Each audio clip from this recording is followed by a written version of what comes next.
ബത്തേരിയിലാണ് 2022 ലാസ്റ്റോടുകൂടി ഒരു building start ചെയ്ത്. Quarters building ആണ്. 4200 സ്ക്വയർ ഫീറ്റിൽ ബിൽഡിംഗ് ആണ് സ്റ്റാർട്ട് ചെയ്യുന്നത്. അപ്പോൾ അത് തുടങ്ങിയ സമയത്ത് ഞങ്ങളൊരു 5-6 മാസം കൊണ്ട് തീർക്കാൻ വേണ്ടി തുടങ്ങി. പക്ഷെ ഒരു കൊല്ലത്തോളം വഴി തീർക്കുക. കാരണം വെച്ചാൽ മഴയും കാര്യങ്ങളും ഞങ്ങൾ ഉദ്ദേശിച്ച രീതിയിലുള്ള ക്രെയിന് അവിടെ അവൈലബിൾ അല്ലായിരുന്നു. ആ ക്രെയിന് മഴ കാരണം ട്രെയിൻ താന്നു പോകുന്ന പ്രശ്നങ്ങളൊക്കെ ഉള്ളത് കൊണ്ട് കുറച്ച് ഡിലേ. എന്നാൽ ഞങ്ങൾ പിന്നെ വലിയ ക്രെയിനിൽ കൊണ്ടുപോയി രണ്ടാമത് ആ വർക്ക് കംപ്ലീറ്റ് ചെയ്തു.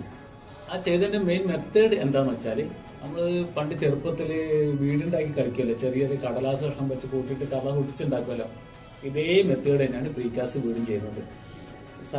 നോർമലി ഇപ്പോൾ ഓൾറെഡി ഉള്ളത് പ്രീകാസ്റ്റ് എന്ന് പറയുമ്പോൾ ഫാക്ടറിയിൽ മെയ്ഡ് ചെയ്തിട്ട് സൈറ്റിൽ കൊണ്ടുവന്നിട്ട് ഇൻസ്റ്റാൾ ചെയ്യുന്ന മെത്തേഡാണ്. ഇവിടെ ട്രാൻസ്പോർട്ടേഷനൊക്കെ ബുദ്ധിമുട്ടാണ്. ഞങ്ങൾ സൈറ്റ് കാസ്റ്റ് ചെയ്യുന്ന മെത്തേഡാണ് ഇപ്പോൾ ഫോളോ ചെയ്യുന്നത്. അതുകൊണ്ട് തന്നെ കോസ്റ്റ് കുറയ്ക്കാൻ പറ്റും. ക്വാളിറ്റിയിൽ നമുക്ക് കോംപ്രമൈസ് ചെയ്യേണ്ട ആവശ്യം വരില്ല.